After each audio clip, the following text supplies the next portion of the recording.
ಒತ್ತಡದ ಜೀವನ, ಬದಲಾಗುತ್ತಿರುವ ಜೀವನ ಶೈಲಿ, ಜನರಿಗೆ ನೂರಾರು ಆರೋಗ್ಯ ಸಮಸ್ಯೆ, ಯಾವ ಸಮಸ್ಯೆಗೆ ಯಾವ ಚಿಕಿತ್ಸೆ ಅನ್ನೋದೇ ದೊಡ್ಡ ಚಿಂತೆ. ಇಂತಹ ಸಮಸ್ಯೆ ಇರೋರ್ಗೆ ಒಂದೇ ವೇದಿಕೆಯಲ್ಲಿ ಸಿಗುತ್ತೆ ಉತ್ತರ. ಇದೇ TV9 ನ ವಿಶೇಷ ಕಾರ್ಯಕ್ರಮ ನಿಮ್ಮ ಡಾಕ್ಟರ್. ವಯಸ್ಸಾದಂತೆ ಆರೋಗ್ಯದಲ್ಲಿ ಏರುಪೇರಾಗುವುದು ಸಾಮಾನ್ಯ.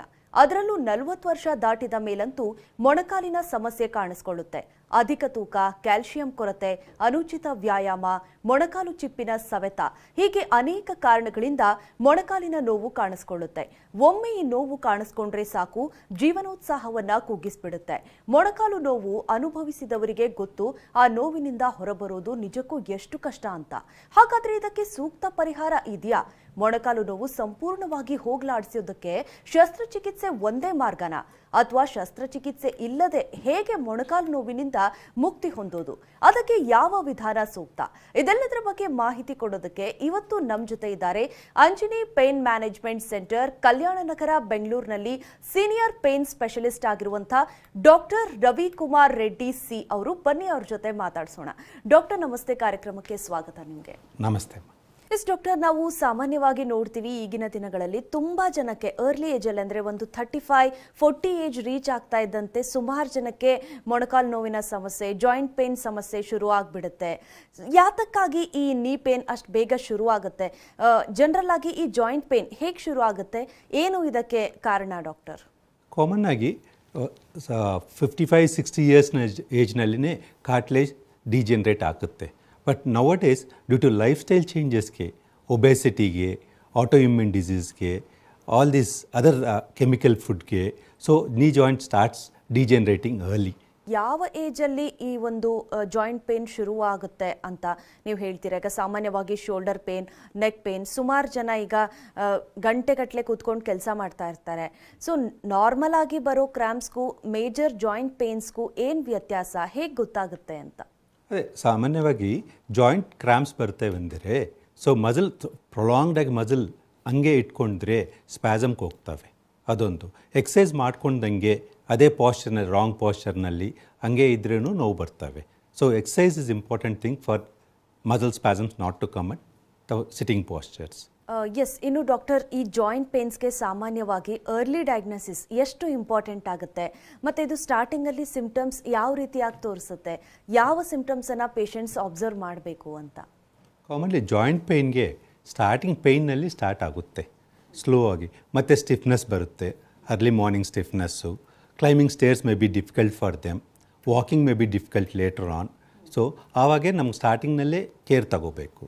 ಅಂದರೆ ಈಗ ಸಾಮಾನ್ಯವಾಗಿ ಈ ನೀ ಪೇನ್, ನೀ ಜಾಯಿಂಟ್ಸ್ ಇದೇನಿದೆ, ಸೊ ಇದಕ್ಕೆ ನಮ್ಮ ಅಂದರೆ ಫಿಸಿಕ್ ಎಷ್ಟು ಮ್ಯಾಟರ್ ಆಗುತ್ತೆ ಅಂತ? ಅಂದರೆ ಒಬೆಸಿಟಿ ಆಗಿರಬಹುದು, ಅಥವಾ ಫಿಸಿಕಲ್ ಎಕ್ಸಸೈಸ್ ಇಲ್ಲದೆ ಇರೋದು ಆಗುತ್ತಾ, ಅಥವಾ with the age due to calcium deficiency ಆ ರೀತಿ ಪ್ರಾಬ್ಲಮ್ಸಿಂದ ಶುರುವಾಗುತ್ತಾ ಅಂತ? ಕಾಮನ್ಲಿ ಒಂದು ಏಜ್ಗೆ ಕ್ಯಾಲ್ಸಿಯಂ ಡೆಫಿಷಿಯನ್ಸಿಯಿಂದ, ಹಾರ್ಮೋನಲ್ ಚೇಂಜಸ್ಸಿಂದ ಶುರುವಾಗ್ಬೋದು. ಬಟ್ ಹಿಯರ್ ಇದು ಒಬೆಸಿಟಿ ಜಾಸ್ತಿ ಒಬೇಸ್ ಇದ್ದರೆ, ಮತ್ತು ಫುಡ್ ಹ್ಯಾಬಿಟ್ಸ್ ಫ್ಯಾಟ್ ಡೈಟ್ ಜಾಸ್ತಿ ತಗೊಂಡ್ರೆ, ಸೊ ಆ ಥರನೂ ಮೊಣಕಾಲು ನೋವು ಬರ್ಬೋದು. ಈಗ ಆರ್ಥ್ರೈಟಿಸ್ ಕಂಡೀಷನ್ ಏನಿದೆ, ಇದು ನೀ ಪೇನ್ ಆಗಿರ್ಬೋದು, ಅಥವಾ ದೇಹದ ಬೇರೆ ಭಾಗಗಳಿಗೆ ಎಫೆಕ್ಟ್ ಆಗುವಂಥದ್ದು, ಅದು ಯಾವ ರೀತಿ ಆರೋಗ್ಯ ಸಮಸ್ಯೆಗಳನ್ನು ತರುತ್ತೆ? ಅಂದರೆ ಡೇ ಟು ಡೇ ಲೈಫಲ್ಲಿ ಎಷ್ಟು ಕಷ್ಟ ಆಗುತ್ತೆ ಅಂತ? ಆರ್ಥ್ರೈಟಿಸ್ನ ಕಾರ್ಟ್ಲೇಜ್ ಡಿಜೆನರೇಟ್ ಆಗಿ, ಸೊ ಮೊಣಕಾಲಿನಿಂದ ನೋವು ಬರುತ್ತೆ. ಮೊಣಕಾಲು ನೋವಿಂದ ಬಂದರೆ ಆ ಮಸಲ್ಸ್ ಯೂಸ್ ಮಾಡೋಕ್ಕೆ ಆಗಲ್ಲ. ಸೊ ಮಸಲ್ಸ್ ಯೂಸ್ ಮಾಡೋಕ್ಕೆ ಆಗಲಿಲ್ಲ ಅಂದರೆ, so they will have difficulty to walk, to climb stairs, early morning stiffness, ಬೆಳಗ್ಗೆ ಎದ್ದೋಲುವಾಗ ತುಂಬ ಮಸಲ್ ಪೇನ್ಸ್ ಇರ್ತವೆ, ಇದೆಲ್ಲ ಬರುತ್ತೆ. ಓಕೆ ಡಾಕ್ಟರ್, ಇನ್ನು ನೀ ಪೇನ್ಗೆ ಏನು ಚಿಕಿತ್ಸೆ ಇದೆ?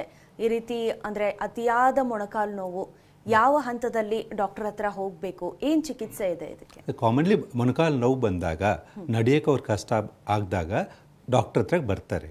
ಸೊ ಕಾಮನ್ಲಿ ಮುಂಚೆ ಏನು ಮಾಡ್ತಾ ಇದ್ದೀವಿ, ಟ್ಯಾಬ್ಲೆಟ್ಸು, ಇಂಜೆಕ್ಷನ್ ಕೊಡ್ತಾ ಇದ್ದೀವಿ, ಟೆಂಪ್ರರಿ ರಿಲೀಫ್ ಆಗ್ತಾ ಇತ್ತು. Later on once complete damage ಆದಮೇಲೆ ಸರ್ಜರಿ ಮಾಡ್ತಾ ಇದ್ದೀವಿ. ಇವಾಗ ಅದು ಸರ್ಜರಿಗೆ, ಟ್ಯಾಬ್ಲೆಟ್ಸ್ಗೂ ಇಂಜೆಕ್ಷನ್ಗೂ ಸರ್ಜರಿಗೂ ಮಧ್ಯ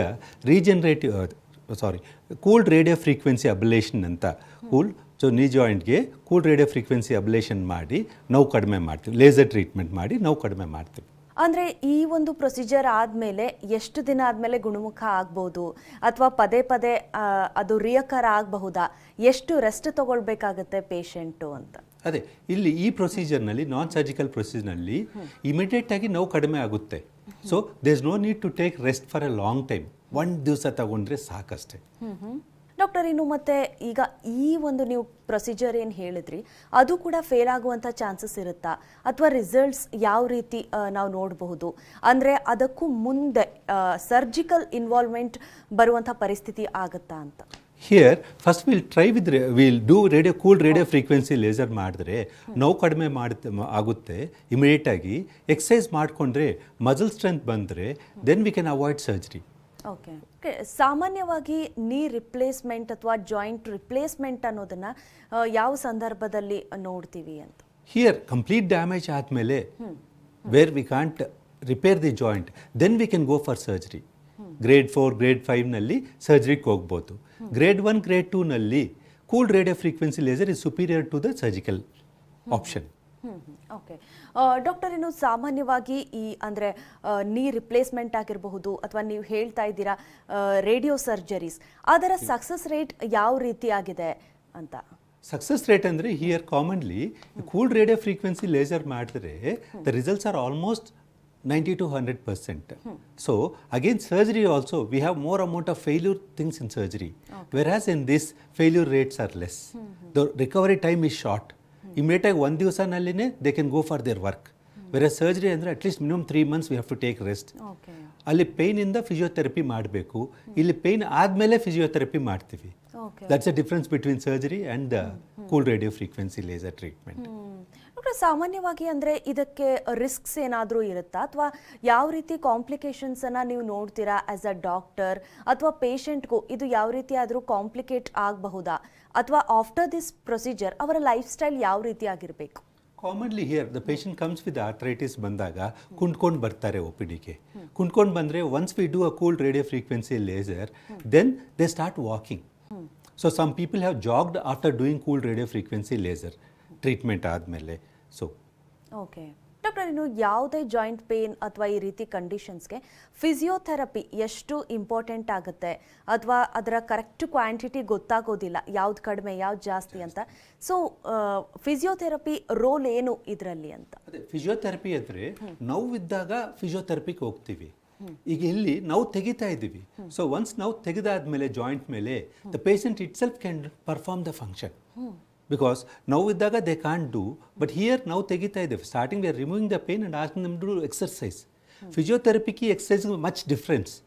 ಫಿಸಿಯೋಥೆರಪಿ ಅಂದರೆ when they can't do they'll be doing physiotherapy, whereas when patient can do he'll be doing exercise.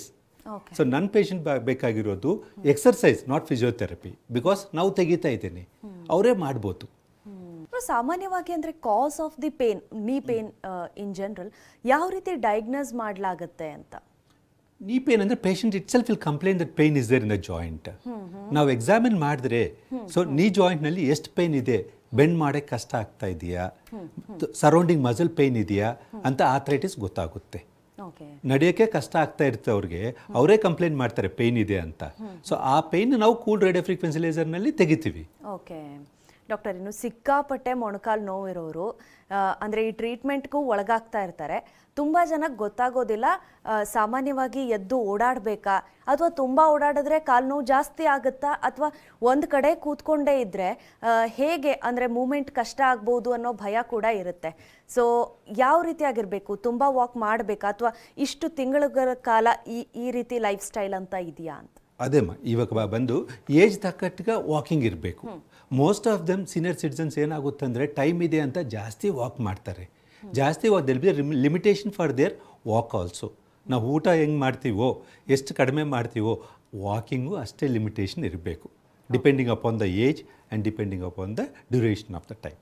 Okay doctor, ಇನ್ನು ಈ ಜಾಯಿಂಟ್ ಪೇನ್ಸ್ಗೆ ಟ್ರೀಟ್ಮೆಂಟ್ ಜೊತೆಗೆ ಎಕ್ಸ್ಟ್ರಾ ಸಪ್ಲಿಮೆಂಟ್ಸ್ ತಗೊಳ್ತಾ ಇರ್ತಾರೆ ಕೆಲವರು, ಅದು ಹೆಲ್ಪ್ ಆಗುತ್ತಾ ಅಥವಾ ತಗೊಂಡ್ರೆ ಅದರ ಎಫೆಕ್ಟ್ ಯಾವ ರೀತಿ ಆಗಿರುತ್ತೆ ಅಂತ? ಕಾಮನ್ಗೆ ಎನಿ ಸಪ್ಲಿಮೆಂಟ್ಸ್, ಜಾಯಿಂಟ್ ಪೇನ್ಸ್ ಇಲ್ಲ ಅಂದ್ರೂ ಒಂದು ಏಜ್ ಬಂದಾದಮೇಲೆ ಸಪ್ಲಿಮೆಂಟ್ಸ್ ಇದ್ದರೆ ಒಳ್ಳೆಯದೇ. So here if a supplement like ಕಾರ್ಟಿಲೇಜ್ಗೆ ಸಪೋರ್ಟ್ ಮಾಡಿದ್ರೆ it's a good thing only, it's not a bad thing. ಅವ್ರ ಸೈಡ್ ಎಫೆಕ್ಟ್ಸ್ ಇರಲ್ಲ ಅದು. There are vitamin supplements like vitamin D, calcium, or collagen.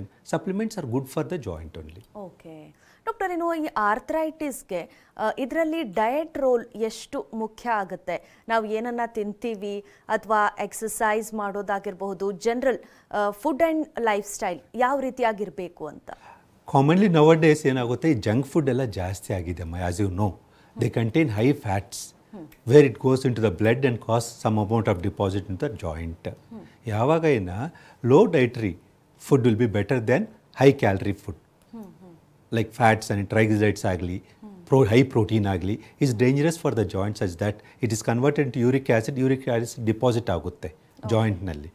So food which can balance between carbohydrate, protein and fat is good for your lifestyle. Okay. And exercise also will help them to keep them fit. Doctor, ನಾವು ಸಾಮಾನ್ಯವಾಗಿ ನೋಡ್ತೀವಿ ಹೆಣ್ಣು ಮಕ್ಕಳಿಗೆ ಜಾಸ್ತಿ ಈ ಮೊಣಕಾಲಿನ ಸಮಸ್ಯೆ ಕಾಡ್ತಾ ಇದೆ. ಅಂದರೆ ತುಂಬ ಜನ ಮನೆ ಕೆಲಸ ಮಾಡ್ತಾ ಇರೋದ್ರಿಂದನೋ ಏನೋ ಗೊತ್ತಿಲ್ಲ, ತುಂಬ ಜನಕ್ಕೆ ನಡೆದಾಡೋದಕ್ಕೂ ಕಷ್ಟ ಆಗ್ತಾ ಇರುತ್ತೆ, ಎಸ್ಪೆಷಲಿ ಹೆಣ್ಮಕ್ಳಿಗೆ. ಸೊ ಜೆಂಡರ್ ಫ್ಯಾಕ್ಟರ್ ಯಾವ ರೀತಿ, ಅಂದರೆ ಬೋನ್ ಸ್ಟ್ರೆಂತ್ ಆಗಿರ್ಬೋದಾ, ಯಾವ ರೀತಿ ಎಫೆಕ್ಟ್ ಮಾಡುತ್ತೆ ಜೆಂಡರ್ ಫ್ಯಾಕ್ಟರ್ ಅನ್ನು? ಬೋನ್ ಸ್ಟ್ರೆಂತ್ ಅಲ್ಲಮ್ಮ, ಕಾಮನ್ಲಿ ಫೀಮೇಲ್ ಬೈ 35 ಇಂದ 55 ವರೆಗೂ 30 ಇಂದ ಫ್ಯಾಮಿಲಿ ಲೈಫ್ ಇರ್ತದೆ. ಆಮೇಲೆ ಏನಾಗುತ್ತೆ, ಈ ಹಾರ್ಮೋನ್ಸ್ ಮಿನೋಪಾಸಲ್ಲಿ ಬರುತ್ತೆ. ಸೊ ಮಿನೋಪಾಸ್ನಲ್ಲಿ all the steroid hormones will come down in the body. So ಏನಾಗುತ್ತೆ, ಆಸ್ಟಿಯೋಫೋರೋಸಿಸ್ ಬರುತ್ತೆ. ಆಸ್ಟಿಯೋಫೋರೋಸಿಸ್ ಬಂದರೆ ಆಟೋಮೆಟಿಕ್ ಆಗಿ the cartilage is damage, the bone joints are damage compared to a male where they will have high levels of testosterone in the body. Okay doctor, ಇನ್ನು ಈಗ ತುಂಬ ಜನಕ್ಕೆ ಜಾಬೇ ಒಂಥರ sedentary jobs ಇರುತ್ತೆ, ತುಂಬ ನೀ ಸ್ಟಿಫ್ನೆಸ್ ಅಂದರೆ ರೆಗ್ಯುಲರ್ ಆಗಿ ಆಗ್ತಾ ಇರುತ್ತೆ. ಸೊ ಅಂಥವ್ರಿಗೆ ನೀವು ಏನು ಅಡ್ವೈಸ್ ಮಾಡ್ತೀರಿ? Commonly they have to go with the regular exercise, good diet, healthy diet, regular exercise, life style change ಮಾಡ್ಕೊಂಡಿದ್ರೆ ಒಳ್ಳೆಯದೇ. ಡಾಕ್ಟರ್, ನೀವು ಸಾಮಾನ್ಯವಾಗಿ ಜಾಯಿಂಟ್ ಪೇನ್ ಅಥವಾ ನೀ ಪೇನ್ ಇರೋರು, ಟ್ರೀಟ್ಮೆಂಟ್ ತಗೊಳ್ತಾ ಇರೋರು ಅಥವಾ ಟ್ರೀಟ್ಮೆಂಟ್ ಆದಮೇಲೆ ಎಷ್ಟು ರೆಸ್ಟಿನ ಅಗತ್ಯ ಇರುತ್ತೆ ಅಂತ? So commonly here cool radio frequency ಲೇಸರ್ಗೆ ರೆಸ್ಟ್ ಅವಸರ ಇಲ್ಲ. Most of one day rest is enough such that ನಾವು ಮಾಡಿದಾದ್ಮೇಲೆ ಇಮಿಡಿಯೇಟ್ ಆಗಿ ನೋವು ಕಡಿಮೆ ಆಗುತ್ತೆ. They can be happy. The recovery phase is very short compared to surgery. So ಮಾಡಿದಾದ್ಮೇಲೆ next only the patient will be walking comfortably. ಅರ್ಧ ಗಂಟೆ procedure ಮಾಡಿದ್ರೆ ಬೈಲೇಟ್ರಲ್ಲು who was having difficulty to walk will start walking. There's a difference between surgery. ಅದೇ surgery ಮಾಡಿದ್ರೆ it takes some amount 3 months to come on to the track. ಸಾಮಾನ್ಯವಾಗಿ joint pains ತುಂಬ ಜನಕ್ಕೆ ಅಂದರೆ ಇದು ಸ್ಪ್ರೆಡ್ ಆಗುತ್ತಾ? ಈಗ ಅಂದರೆ ನೀ ಪೇನ್ ಇರುತ್ತೆ, ಅದರಿಂದ hip and lower back or shoulders ಈ ರೀತಿ, ಅಂದರೆ ಅದು ಡಿಫ್ರೆಂಟ್ ಇಶ್ಯೂಸಾ ಅಥವಾ ಬಾಡಿ ಒಂದಕ್ಕೊಂದು ಲೀಡ್ ಆಗಿ ಇಟ್ ವಿಲ್ ಸ್ಪ್ರೆಡ್ ಅನ್ನೋದು is it a myth or what? No, it's not a myth. Commonly osteoarthritis ಅಂದರೆ it limits to knee joints most of the time. When it is rheumatoid arthritis it affects all the joints. So initially it will start with one joint, then it goes to the other joint. Okay. Like again, if it is gout, it starts from the first metacarpal joint and goes to the other joints. Like spreading another athara infective thing alla. Okay. Whereas auto antibodies idre, then it will spread to other joints also. Yes doctor, ಸಾಮಾನ್ಯವಾಗಿ ನಮ್ಮ ಜನ surgery ಅಥವಾ ಯಾವುದೇ ರೀತಿ operation ಅಂತಂದ್ರೆ ತುಂಬಾ ಹೆದರ್ಕೊಂಡು ಬಿಡ್ತಾರೆ. ಯಾಕೆಂದ್ರೆ ಒಂದ್ಸಲಿ ಆಪರೇಷನ್ ಆದ್ರೆ ಮತ್ತೆ ನೋವು ಬಂದ್ರೆ ಪದೇ ಮಾಡಿಸ್ಕೊಳ್ಬೇಕಾಗತ್ತೆ ಅನ್ನುವಂಥದ್ದು. ನೀವು RFA ಬಗ್ಗೆ ಆಗ್ಲೇ ಎಕ್ಸ್ಪ್ಲೇನ್ ಮಾಡ್ತಾ ಇದ್ರಿ. ಸೊ ಈ ಕಂಡೀಷನ್ ಅಲ್ಲೂ ಹಂಗೆ ಆಗುತ್ತಾ? ಪದೇ ನೀ ಪೇನ್ ರಿಯಕರ್ ಆಗುವಂತ ಚಾನ್ಸಸ್ ಇರುತ್ತಾ doctor? No, this is not a temporary thing where we are ablating the nerves, so our results are better. Many animal experimental models have been done, so there the duration of the pain loss is for a longer duration, not a shorter duration. It may take years to recover from that pain. Okay. Doctor, ಈ procedure ಮಾಡಬೇಕಾದ್ರೆ pain ಆಗುತ್ತಾ? ಅಂದರೆ patient conscious ಆಗಿರ್ತಾರಾ ಯಾವ ರೀತಿ? Yes ma, we do this procedure under local anesthesia, so patient will be conscious with us. So we'll be talking with the patient and do the procedure. Okay. So it's just a OPD procedure and there's no preparations for this procedure. Doctor, ಇನ್ನು ಸುಮಾರು ಜನ injections ಅಂದರೆ ಭಯ ಪಡ್ತಾ ಇರ್ತಾರೆ. ಈ ಮುಂಚೆ ಎಲ್ಲ ಸ್ಟಿರಾಯ್ಡ್ ಇಂಜೆಕ್ಷನ್ಸ್ ಅನ್ನ ಕೊಡ್ತಾ ಇದ್ರು. ಸೊ ಅದಕ್ಕೂ ಈಗ RFA ಏನು ಡಿಫ್ರೆನ್ಸ್ ಇದೆ ಟ್ರೀಟ್ಮೆಂಟ್ ಮೆಥಡ್ ಅಲ್ಲಿ? So when we inject steroids into the joint, there will be inflammation. The inflammation ಕಡಿಮೆ ಆಗಿ ನೋವು ಕಡಿಮೆ ಆಗುತ್ತೆ ಅಮ್ಮ. Here we are altering the joint from the supply, now we are ablating the nerves supplying the joint ಮಾ. ಇನ್ನು ಇದ್ರ ಜೊತೆಗೆ ಮತ್ತೆ ಮೆಡಿಕೇಶನ್ಸ್ ಅಥವಾ ಯಾವ ರೀತಿ ಟ್ರೀಟ್ಮೆಂಟ್ನ ಅಗತ್ಯ ಇರುತ್ತೆ? ಕಾಮನ್ ಆಗಿ ಫಂಕ್ಷನಲ್ ಮೆಡಿಸಿನಲ್ಲಿ this the mechanical thing way to get the pain down. So will not substitute analgesics for this.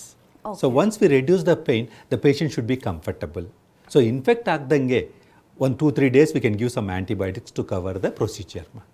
Doctor, ಈ ಒಂದು ಪ್ರೊಸೀಜರ್ ನೀವು ಏನು ಹೇಳ್ತಾ ಇದ್ದೀರಾ ತುಂಬ ಎಕ್ಸೈಟಿಂಗ್ ಆಗಿದೆ. ಯಾಕೆಂದರೆ ವಿತ್ ದ ಲೆಸರ್ ಪೇನ್, ನೀ ಪೇನ್ಗೆ ತುಂಬಾ ಇದರ ಅಗತ್ಯ ಇದೆ.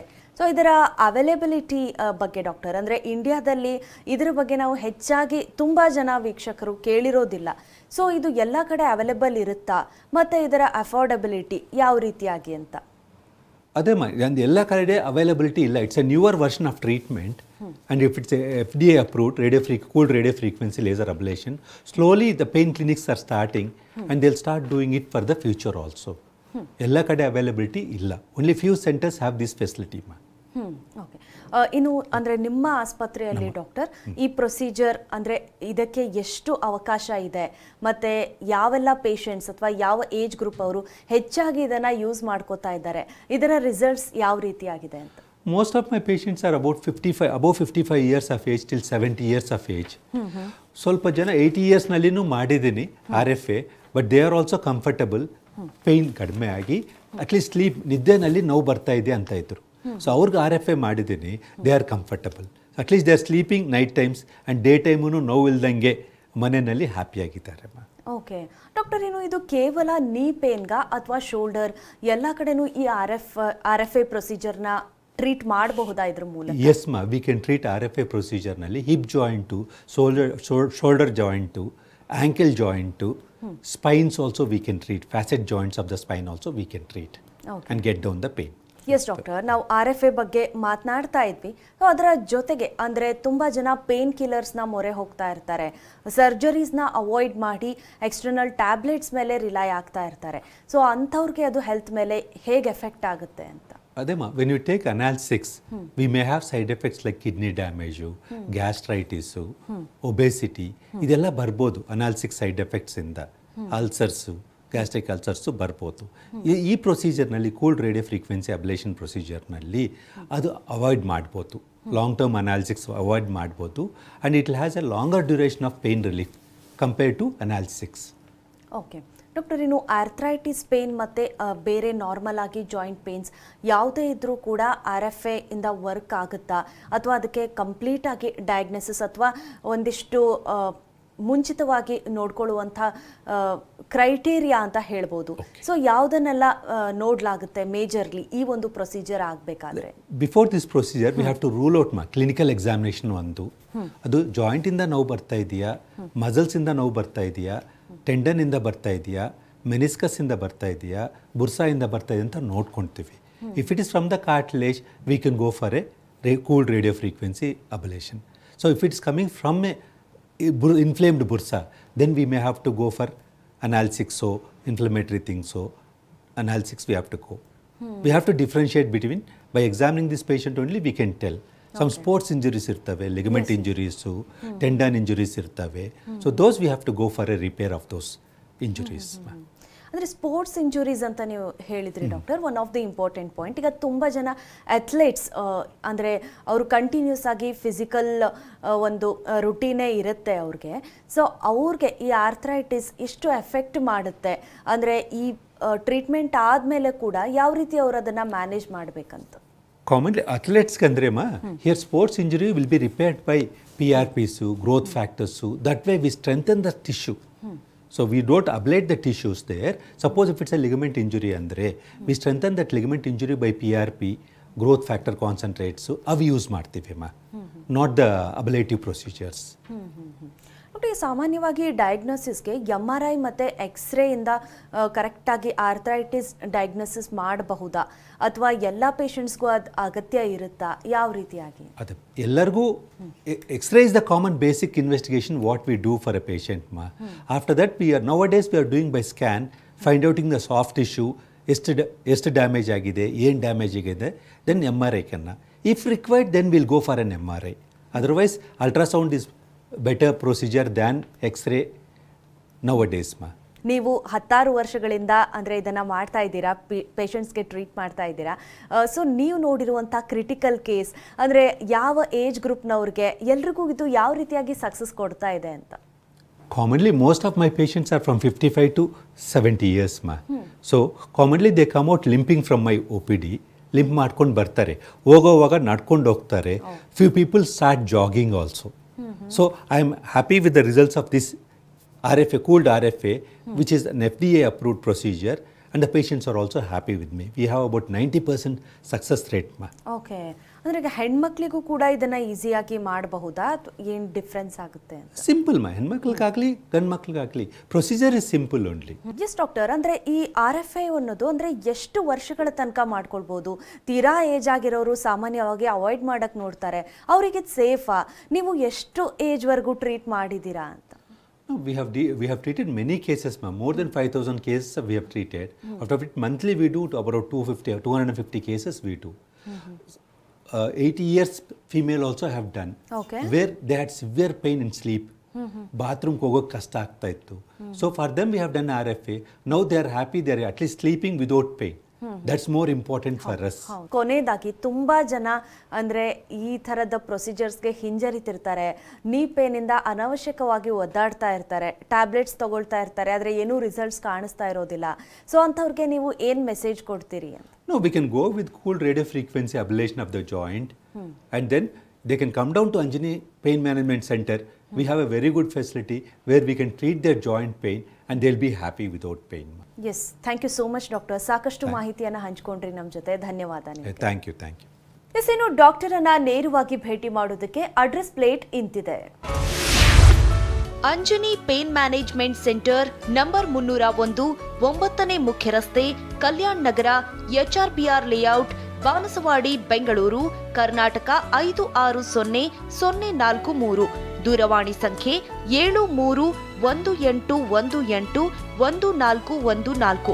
ಇನ್ನೊಂದು ಸಂಖ್ಯೆ 7318185454. ಇದಾಗಿತ್ತು ಇವತ್ತಿನ ನಿಮ್ಮ ಡಾಕ್ಟರ್. ನಿರಂತರ ಸುದ್ದಿಗಾಗಿ ನೋಡ್ತಾ ಇರಿ TV9.